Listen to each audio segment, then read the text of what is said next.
Hello, welcome to News Centre. I'm Parikshit Luthra. A flurry of hoax bomb threats continue to disrupt Indian Airlines. At least 22 hoax bomb threats in 4 days have hampered both international and domestic flights. Today, 2 Mumbai-bound flights from Frankfurt and Istanbul received threats on social media after they had taken off. Both flights have landed safely in Mumbai. The Mumbai police has filed 7 FIRs relating to bomb threats.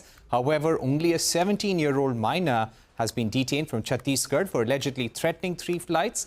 Meanwhile, the Ministry of Civil Aviation is exploring ways to impose harsher punishments on those behind such threats. One of the first measures that is in the works is the inclusion of those behind hoax bomb threats in the no-fly list. To take this discussion forward, I'm now joined by former Director General of Civil Aviation, M.R. Sivaraman, and Captain M.R. Wadia, Founder, President, Federation of Indian Pilots. Thank you very much for joining us on the program today. Mr. Sivaraman, this problem of hoax threats, this has been going on now for many years. I was looking at a Parliament reply from 2002, and that year there had been some 30 to 35 hoax threats which had been received by airlines, and the minister had informed the House that there is a caller identification system at every airline counter at the airport.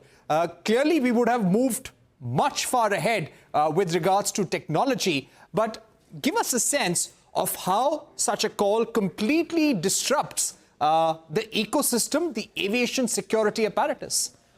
Yeah, it's a very serious matter. Primarily, it causes panic all the way around to the passengers, to the airport authorities, to the police authorities, everyone. Because one doesn't know the veracity of these calls which come to the various authorities or to the airlines.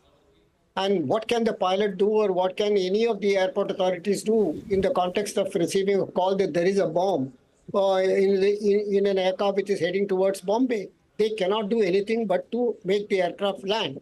Now, this causes not only unwarranted panic or panic amongst the flight crew and everyone. Nobody can take such a threat lightly, even if it turns out to be false. Now, in order to stop these things, the United Nations had passed a convention. There has been a convention of the United Nations way back in 1971, known as the Convention for the Suppression of Unlawful Acts Against the Safety of Civil Aviation.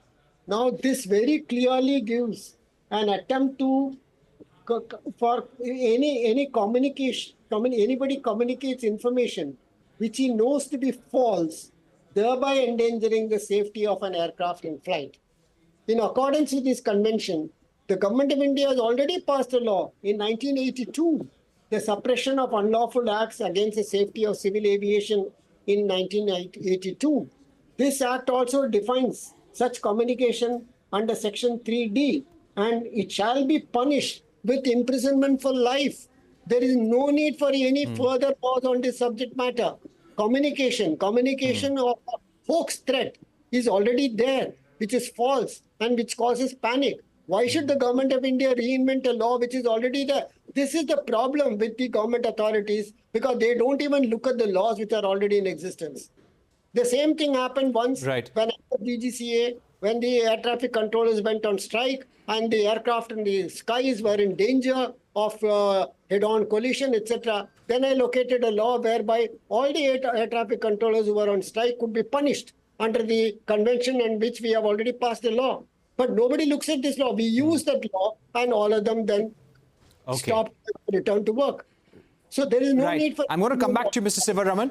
Captain Wadia, if I were to ask you, what is the economic cost of such a disruption? If you get a direct flight threat, a specific flight threat where a flight number is mentioned, the route is mentioned, the airline is mentioned, what is really the economic cost of such a flight being diverted, getting all the security officials in place, checking, putting the passengers at rest somewhere in the airport, accommodating them on another flight? What is the cost involved and the cost of fuel? It's not only the cost is phenomenal, but more than the cost, the reputation, the inconvenience, and all the airlines and the country loses a lot of money. So let us not refer to money at this point of time. In the way I would look at it today, see, earlier when there were bomb threats, there were one-odd threats to start with. Now this looks more like a weaponized, it's a weapon that some agencies or individuals are using against the very foundation of India, against India itself. Therefore, it is far more serious than just isolated bomb threat. And I would put them in two separate categories. One is exactly what Mr. Sivaraman just told you about, is the legality of it and how it needs to be addressed. The second portion is the law which was made earlier that in case of a threat to an airline, the aircraft had to take action. The airline had to take action. You had to divert. You could not take it lightly at all. Now, maybe it is time to revisit this clause, let the security agencies debate, discuss it with the government authorities. Because if this spreads far and wide, if you have hundreds of calls, maybe thousands of calls, what are you going to do? Divert thousands of aircrafts or hundreds of aircrafts? Therefore, it needs a revisit to this issue itself. And as Mr. Sivaraman rightly pointed out, the action needs to be very swift. On some other channels, there was a report that the airlines are putting extra sky marshals to avoid these bomb threats. Now, this is totally ridiculous because the issue of sky marshals was invented and used for preventing hijacking of aircraft when there were hijackers on board the aircraft. And to deal with those, that's why sky marshals were put on board the aircraft. This bomb threat is totally different. The bomb could be hidden in someone's baggage or in the cargo compartment anywhere on the aircraft. And therefore, sky marshals can do very little about it. So that is certainly not the solution in this. Absolutely. That's a very important point. Mr. Sivaraman, do you also believe that somewhere you can put a mechanism to filter these calls? Of course, every airline would get to know what is the caller ID, where is the call coming from.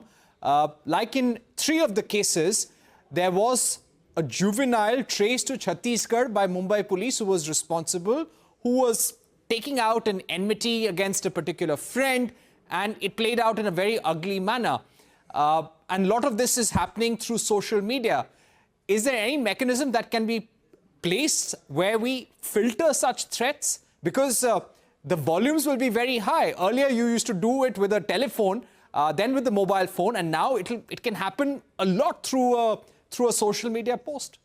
No, I'm afraid there won't be any way in which you can filter these calls because the calls will come through in any case.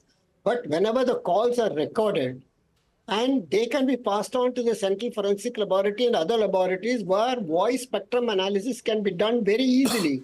And if there is any pattern in these calls, or if these calls can be easily identified, whether a single person is making these calls or a group of persons, they can very easily be identified if these calls are properly recorded by the person who is receiving the call.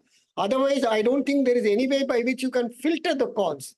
I don't think there can be any way you can say this call is hoax and this call is not hoax. As Captain Wadia said, if you are in a flight and 200 passengers are in the aircraft and you get a call that there is a bomb on the aircraft, what can the poor people do? I have handled a hijack situation in April 1993 when the hijacker was killed. I was doing the anti-hijack operations. The hijacker was killed in the Amritsar airport. We took a very strong decision at that time. Prime Minister Narasimha Rao was in charge and he asked me to take over the anti-hijack operations as soon as I had become Revenue Secretary. Took a very tough stand and Mr. Narasimha Rao completely supported us at that time. We took down the hijacker, we killed him. Right.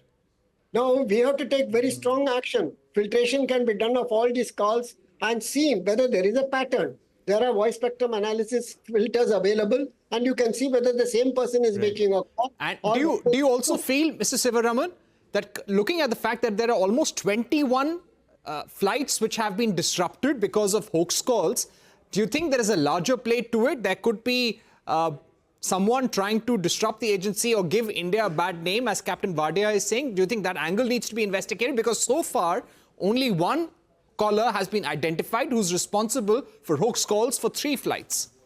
No, as Captain Wadia stated, that it is not possible to estimate the amount of loss by diverting one flight. It may run into millions of dollars, depending upon where you are diverting the aircraft. Now, one aircraft is diverted to an unknown small airport in Canada. How much of money it would have cost the airlines to accommodate the people to bring in another aircraft or position some other... No, what I meant, sir, what I'm trying to say, do you agree that it's possibly someone trying to give India a bad No, name?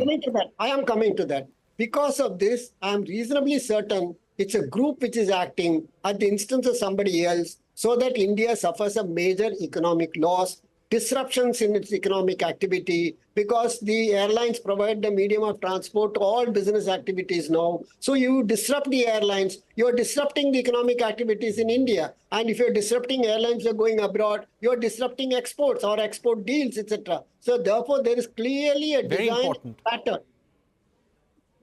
There's a design pattern over here. Captain Wadia, if I can get you in. So there is clearly on the table a discussion as to how to strengthen rules even further. Currently, passengers who behave in an unruly fashion on an airline can be put on a no-fly list. Would it serve the purpose if we start placing Hoax scholars also on a no-fly list? Or can there be more stringent punishment for people who make such calls? By putting them just off the flight is only calling it a joke. First of all, see, earlier, these hoax calls were just a few, or maybe people were joking about it, having fun about it, or making an issue about it. But now, as I said earlier, this seems to be weaponizing this concept of hoax calls. As countries or group of people, and most probably I think most of us think today, these calls may not be generated from India. They could be from abroad, from all over the world. And some agencies could be using this as an anti-India issue. So it could be used as a weapon now. So therefore, it needs to be addressed clearly.